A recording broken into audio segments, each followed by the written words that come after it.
C'est ma région sur Sensation. C'est ma région, c'est maintenant. Je suis allé à la rencontre d'André Delpuech, directeur du Musée de l'Homme dans le 16e arrondissement de Paris. Il aborde les thématiques de recherche du laboratoire du musée. On a d'autres laboratoires qui vont travailler par exemple sur l'histoire des sciences et l'histoire de nos disciplines. C'est toujours intéressant d'avoir ce regard un petit peu évolutif de comment les disciplines évoluent et comment jamais une discipline n'est jamais que le reflet de son temps et de la pensée du temps.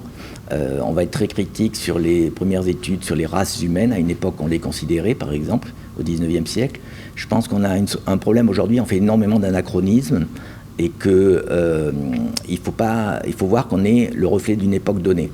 Donc ce recul qu'on peut avoir, une sorte de philosophie de la science, est assez fondamental dans d'autres disciplines. Donc vous voyez, c'est un champ très très large, y compris avec des domaines qui, en tout cas pour des archéologues comme j'étais au départ de ma génération, sont proprement révolutionnaires. Et on ne pouvait même pas imaginer ça, c'est qu'on a coutume de dire que l'archéologie, par exemple, aujourd'hui, c'est un peu comme la police scientifique. Et à l'instar de la police scientifique, on va trouver des choses invraisemblables qui vont nous renseigner sur ce qu'ont fait les gens, sur la génétique, mais aussi sur prenons un exemple qui me vient à l'esprit, on va étudier le tartre dentaire sur les squelettes qu'on trouve, et ce tartre dentaire va nous renseigner sur leur alimentation, par exemple. On va savoir exactement qu'est-ce qu'ils mangeaient et autres, etc. Donc on a des méthodes hyper sophistiquées qui nous amènent à mieux connaître un petit peu les sociétés du passé.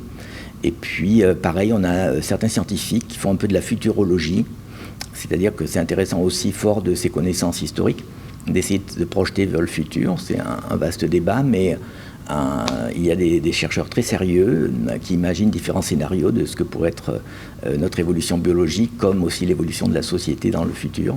Bon, on verra ce que ça donne dans quelques temps. C'est ma région, c'est tout pour aujourd'hui. Rendez-vous demain pour mieux connaître l'Île-de-France sur Radio Sensation.